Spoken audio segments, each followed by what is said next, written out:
Hello, hello, hello. Okay, this is my June TBR. I'm gonna film it quick because I'm actually in the middle of reading one of my books early and I realized I wasn't gonna have another time to film this video. So I'm filming it now, but I'm filming it fast because I really just want to put this out into the world so you know what I'm reading and then I can continue reading it. It is still currently May and this is my June TBR. I have completed most of the books on my May TBR and I'm in the middle of some other ones, but we're doing some double duty because a book came in early. I woke up this morning and I lost my mind. In case I forget to ask later, because I really am just all over the place right now. Let me know what you're reading next month, or if you're reading any of these or have read them in the past. I just want to talk about them. I'm feeling really great vibes from this reading month and let's get into it. Okay. First and foremost, in the month of June and a little bit of May, I will be reading Harrow the Ninth. This is by Tamsin Muir and is the second book in the, what is the name of this entire franchise that I've fallen in love with? Something Locked Tombed. This is the second in the Locked Tomb series. I completely devoured Gideon the Ninth and it left me kind of broken and confused and just wanting more. It took everything in my power not to start this book last month. I wanted to read this book as soon as I finished Gideon, and then I wanted to read this book as soon as I got the physical copy, and then the final feather fell. I received the audiobook through the Libby app like 4 weeks early, and that was just enough was enough. I'm starting this. I'm not going to wait any longer. I'm not going to waste Libby app days. I have tabs ready. These are not only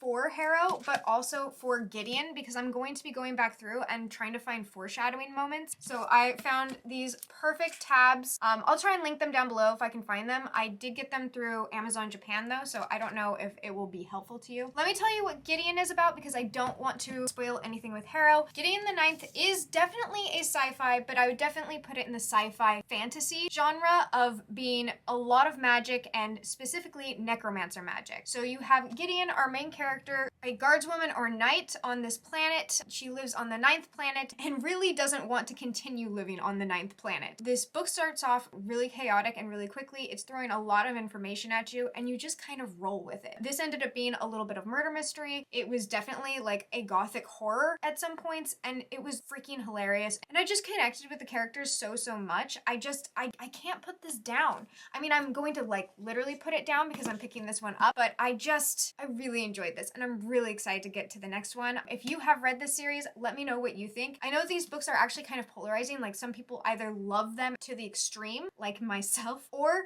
they really don't like them. And I've heard that this one puts a lot of people off because of the narration style, which I wouldn't look up if I were you, because I feel like it's somewhat of a spoiler. I would just read Gideon the Ninth. If you're in for the ride, if you're going for it, then I think you'll want to pick up Harrow. I'm acting like I've already read it and I'm recommending it. I don't know exactly what I'm getting into, but I do know I'm signing up for it and I'm ready. So that's going to start my June off. Then I recently uploaded a series TBR as well as kind of like a DNF. I'm making a goal for myself. I really would like to finish a lot of the series I have going because I had a lot going. Now I have about half going, but it was still just like a lot. On that video, I mentioned I haven't read Redemptor, but I wanted to reread Raybearer. I gave Raybearer 5 stars, but it was so long ago, I feel like I wouldn't be giving Redemptor a fair shot if I didn't first reread Raybearer. I remember a lot of the feelings I had for this book, but not all the character development and the plot beats. And I think I want more details going into this. I'm sorry, I'm not looking at the camera. I'm literally just looking at these books in the lens because they're so gorgeous. Raybearer follows our main character Terasai and she is being raised in a really isolated castle mansion. She's completely isolated from the world, but her mother is entering her into a competition to be one of the emperor's council members and close confidants, but she's also being sent to kill him. So obviously that makes things a little awkward. There's a lot of really great subtle queer representation in this.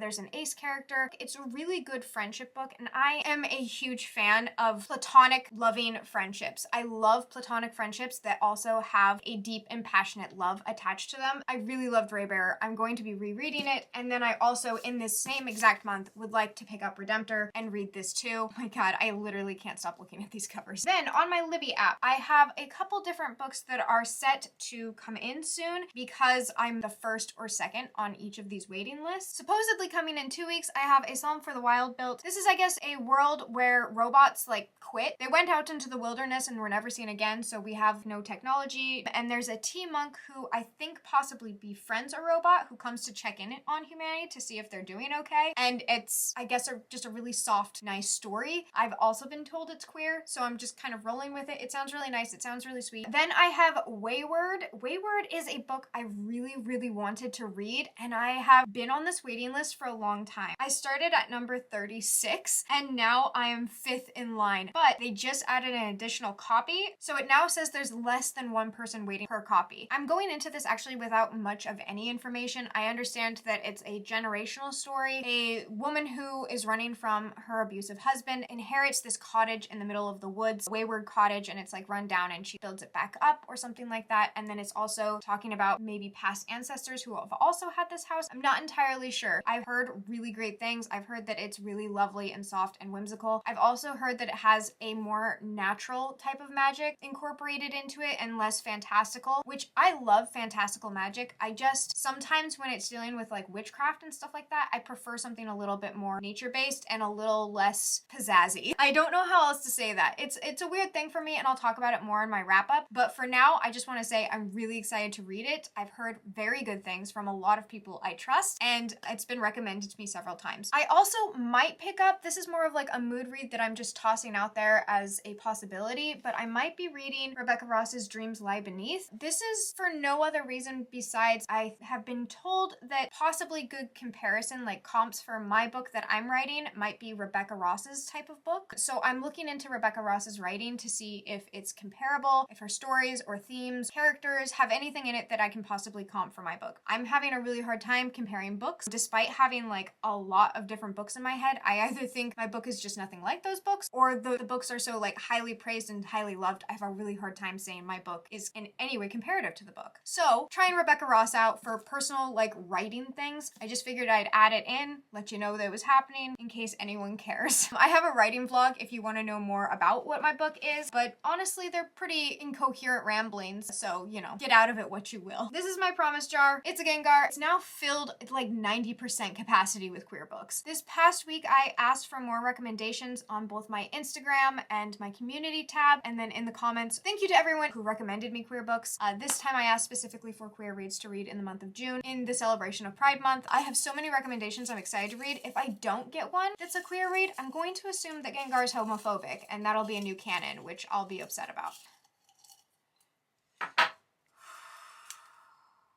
It's gay!